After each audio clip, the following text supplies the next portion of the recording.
Stop, arrête et écoute. Aujourd'hui, j'aimerais te parler de quelque chose de très important.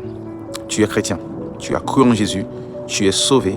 Tu sais qu'aujourd'hui, si tu meurs, tu iras au paradis, tu verras ton Dieu, tu vivras l'éternité avec Dieu.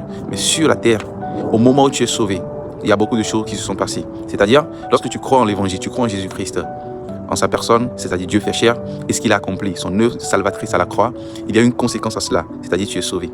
Mais laisse-moi te dire une des choses qui s'est passée.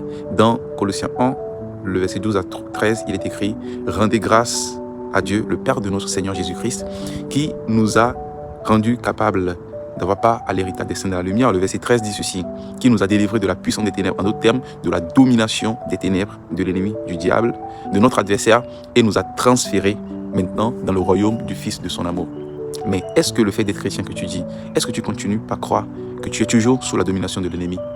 Vous me direz, oui, c'est manifeste, vraiment, les choses se passent, qui prouvent des choses qui se passent dans ma vie, qui ne sont pas normales. Est-ce que tu as cru en l'évangile, en ce que Jésus a fait à la croix, ou bien en qui Jésus est uniquement pour échapper à l'enfer? Voilà ton problème. C'est parce que, en croyant, c'est juste parce que tu as peur de l'enfer, tu as cru, et maintenant tu crois que tu as été sauvé, uniquement pour aller au ciel, et donc tu limites le salut. Non, il est question aussi de la délivrance de toute domination, de toute autorité, de toute principauté, de l'ennemi, de l'adversaire, du diable sur ta vie. Et le jour où tu évalues vraiment ce que Christ a fait à la croix, alors ce sera une réalité dans ta vie. Parce que tu as cru en Dieu. Tu crois que le salut est une réalité que personne ne peut t'enlever et que lorsque tu vas partir de ce monde, tu vas aller au ciel. Raison pour laquelle c'est une vérité et que c'est une réalité de ta vie.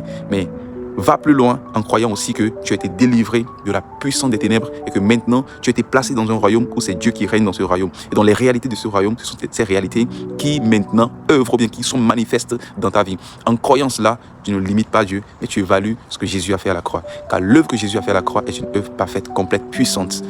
Accepte cela et que cela soit ton partage dans le nom de Jésus-Christ. Amen.